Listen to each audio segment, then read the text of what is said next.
We are back on BuzzChomp. Make sure you're subscribed. Thank you. Oh, yeah. We're going inside the 2017 BMW i3. I've been driving my new i3 electric vehicle for a couple weeks, actually almost a month now. I finally used the range extender mode. I'm going to break down the difference between driving it electric and driving it on gas with the extender. After a month behind the wheel of my BMW i3, I had to kick it into the extender mode. My charge ran out, or it went down to 8%, which is the lowest it'll let it go. So it won't let it go to 0 because that would be bad for the battery. It hits 8%, and then the range extender lights up. And so that means the gas kicks on. Now I'm going to talk about the extender mode first because a lot of people are more familiar with what the EV mode would be like, but they're curious, what does an electric vehicle now running off of gas feel like, drive like, sound like, all of the above? It wasn't a completely different experience, but it was pretty close. The car drives more like a regular gas vehicle when it's running off gas, which inherently makes sense, except that you could really ride the gas pedal in electric mode. Driving in electric, you ride the gas pedal. You let off the gas, it slows down very well. When you're in extender mode, it does not slow down as much when you let off the gas. You actually have to move over to the brake.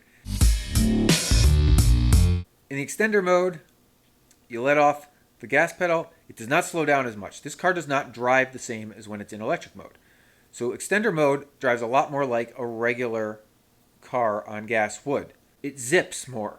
It's got more power, more punch. Now, this vehicle doesn't need that. I mean, if you put it in comfort mode, you could do that. I was driving still an EcoPro under the extender, so it's utilizing the gas and electricity in a good economical manner so you don't burn miles because there's no reason to. This car drives great otherwise, but it totally felt different.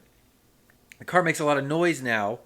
Not a ton. It's quieter than the average gas car, but it definitely makes noise. The fan had to cool the thing off when I shut it down, and it just feels like, oh, I'm like in this little beast. But the best part about driving the electric car is that you're in a little ghost. Driving in electric mode is quiet, it's smooth. You glide. You're like gliding over the road. It glides to a stop. You barely have to brake, and it speeds up as much as you want. If you want to give it a lot, the pedal to the metal sign pops up, and it goes pedal to the metal. And it's just smooth and quiet. There's no cool down when you turn it off, and it's an elegant ride, and it just kind of floats over the road. Extender mode uses the gas extremely well because it's still pulling a little of the electricity. So it's not like a full gas car. No, I mean that would be a bit much, but it's pretty close because the ride is no longer a smooth ghost, but more like a beast on the road. Like the car feels heavier, it's making noise, it goes a little faster, it doesn't slow down. So it drives more like a BMW would. All of the niceties of being in an electric vehicle ride go out the window about 50% of the way. So it's 50% less smooth, it's 50% less ghost-like, it's 50% less quieter. And I used that extender about one 15-mile trip and another like 5-mile trip. It was okay, but the car was not as much fun to drive on the extender.